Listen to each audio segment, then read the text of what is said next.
Well, I think the one thing that discipline definitely does help you with is it helps you get things done.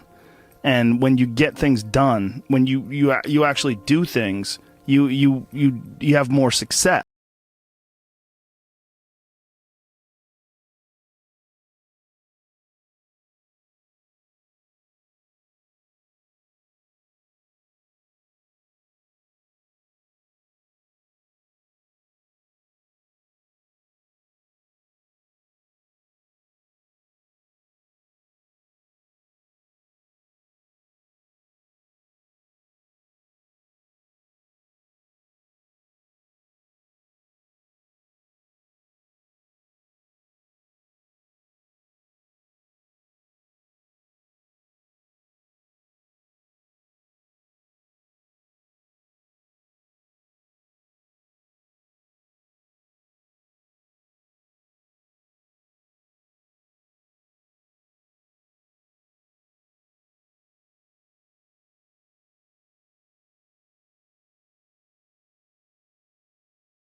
Kids, it doesn't matter what you're a pro and you go to work, and that just, it puts it in your head that this is what I do. This is what, and you have pride in that. And then when you are in front of that keyboard and you look down at the count, it says, I got 1,000 words today. I put 1,000 words in. You're doing the work, and out of that work, gems blossom. Little things, but you might have a day where you just write nothing but dog shit. So what? Show up again tomorrow, and tomorrow out of that dog shit, a flower will emerge. You never know, and that's the only way to develop real, like, to really develop your potential 100% in anything.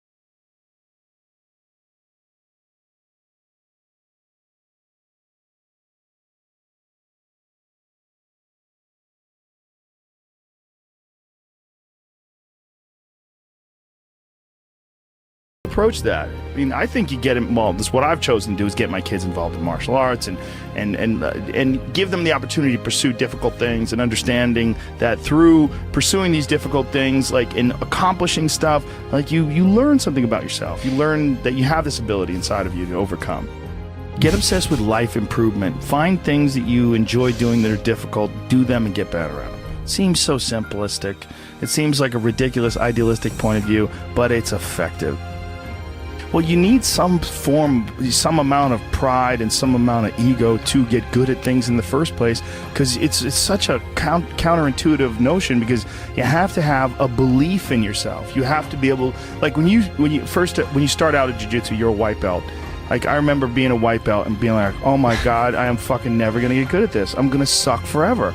But to look at people who are better than you and know they had to have sucked at one point in time. Okay, there's somewhere along the end of this tunnel, there's got to be a light. I just got to keep going. Yeah. And that takes ego, and right? Ego, yeah, I was going to say, I mean, ego drives, you to be successful, me to be successful. Ego is what's driving you. The problem is when you let ego go too far. Yeah. And, everything takes balance. I mean, there's a dichotomy in everything. Every part of you has a dichotomy. You can get so into the physical aspects of things that you end up like doing a bunch of steroids and going crazy and ruining your health. Right? Yeah. That's not good.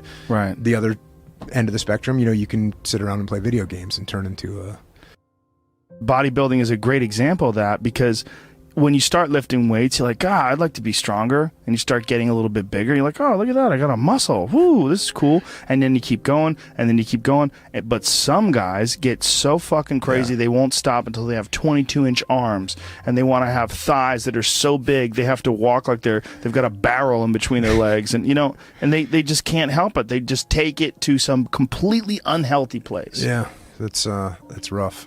Yeah, well, it's just the nature of trying to get good at something. You got to recognize what's good and what is just fucking insane. For some people especially, they're just experiencing way too much pressure. And that pressure, a lot of times, it's just an imbalance in perspective. And some of it's, I was talking to this mom once. Her daughter does gymnastics with my daughter, and we were talking about kids killing themselves where she used to live.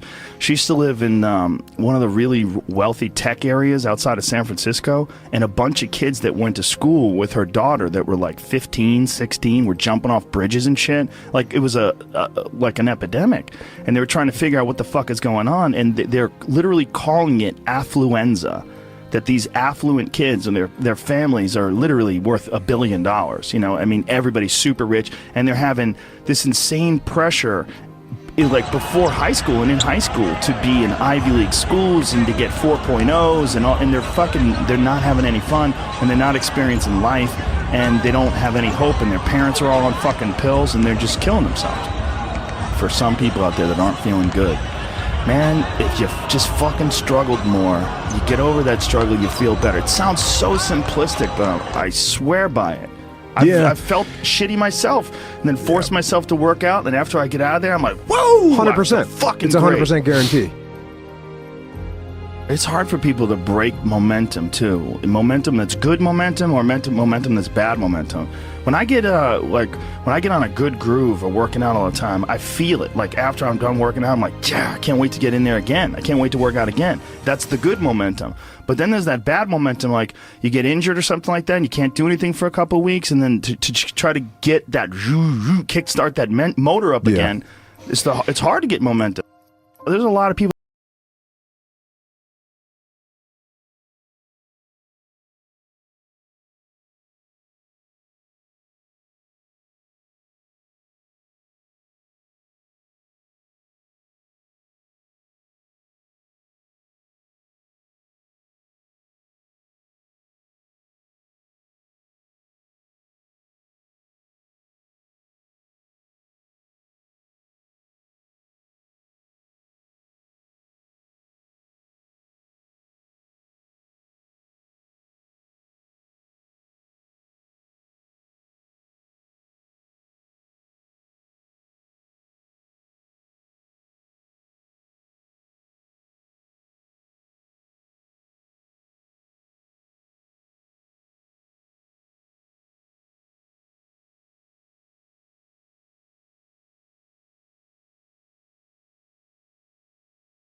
You know what else doesn't exist in a day-to-day life? A place where it's okay to be a man. It's actually okay to be a man. It's okay to have man thoughts. Like, everybody is so toned down and neutered.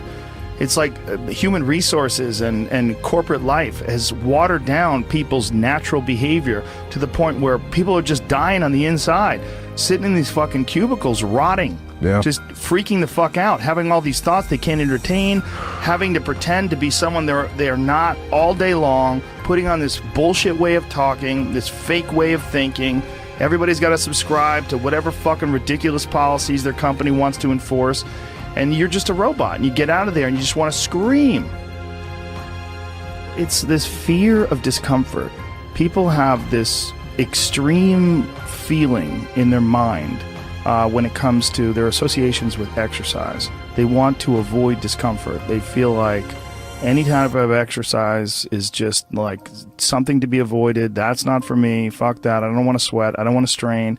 And a lot of times this association that they have is about the beginnings of getting in shape. It's not about once you're actually fit. Because once you're actually fit, exercise is something you look forward to. It's an alleviation of stress. It feels great. Like if I can't get a workout in, I look at my schedule. I go, oh shit, I don't have any time for a workout, which means I'm not going to get that good feeling. And so instead of looking at it like, oh, I've got to go grunt and sweat, I'm thinking I'm not going to feel good. I'm not going to feel relaxed. I'm not going to feel carefree, and I'm not going to feel even appreciative. Like my appreciation of things, and it gets enhanced greatly after exercise. I just feel better. I feel like I can take things in for what they are, rather than, you know, whatever sensory data that I'm getting from any event is just one more distraction that gets in my way. And you know, that's a lot of times how I look at things if I'm overstressed or if I'm working too much. Like our bodies, for whatever reason, most people, their associations are to avoid anything that's uncomfortable. But it's so illogical, because when you look at comfort and you look at success and progress and the feelings of accomplishment and of getting past certain hurdles in terms of like how you feel about life, a lot of those are connected to discomfort. Like discomfort is your friend. It really is. Like discomfort and not being happy and content with certain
is not just bad for you physically, it's also bad mentally.